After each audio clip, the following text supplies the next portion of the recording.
Magtatanong po pala kung magkano po yung bintahan namin dito kay Ragusa RB1000.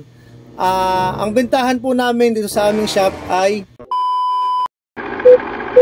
so yun, what's up sa inyo mga kalodi cakes, at i-review po natin ang bagong item namin dito sa aming shop na si Ragusa RB1000. Pero bago ang lahat po ay shoutout po muna kay Hermes Salud of San Juan, Batangas. Yun po, at shoutout sa iyo, Hermes Salud of San Juan. Yan, maraming salamat sa iyong suporta. So ito na yung mga kalodi cakes, si Ragusa RB1000. Ito yung bagong item namin dito sa aming shop. Bali mga lods, kapag binili nyo po itong si Ragusa RB1000 ay naka-plastic lang po ito. Hindi po siya naka-box. Halotech na po yan mga idol. Yan, halotech na po yan.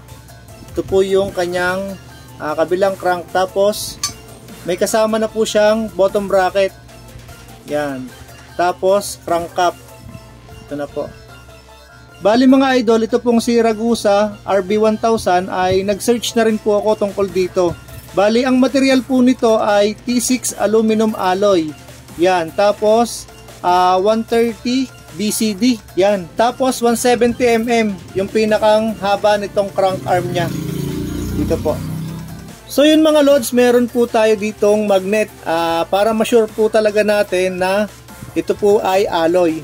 Bali ito po, magnet natin yung arm niya sa kabilang arm, kaliwang arm. Yan, alloy po at hindi po nadikit itong magnet natin.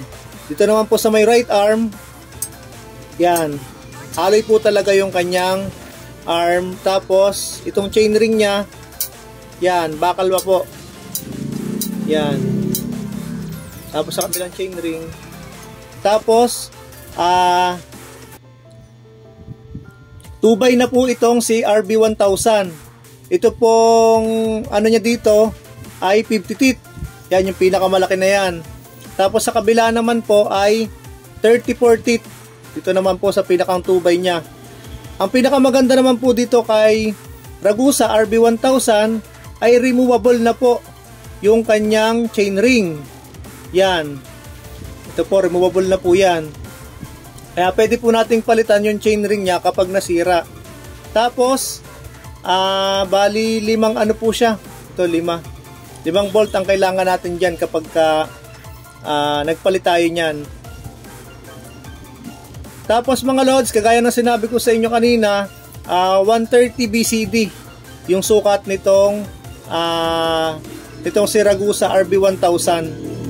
Yan. Ito po. Tapos, ito naman po yung kanyang crank cap. Yan.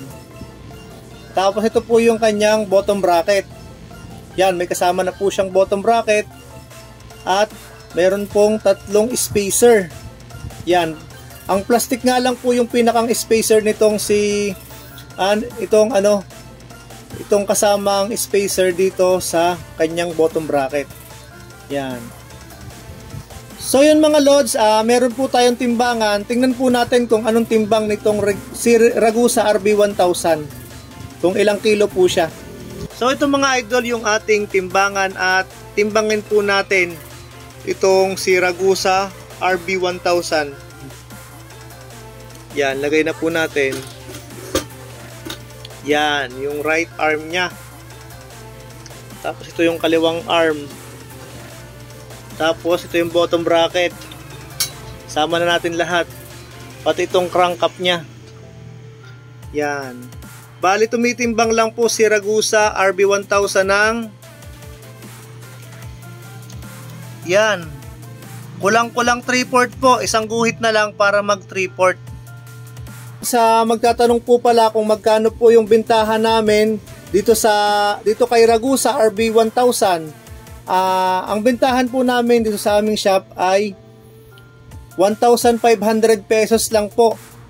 Tapos, magtatanong naman po kung saan ang aming shop, dito lang po kami sa number 31 Central Avenue, Barangay Culiat, Quezon City. Yan, pwede nyo po yung i-search sa Google Map. O kaya, i-search nyo po BS Bicycle Shop. Yan.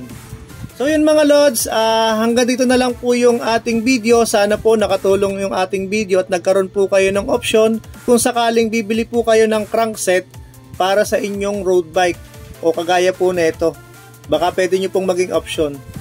Yun lang po at maraming salamat.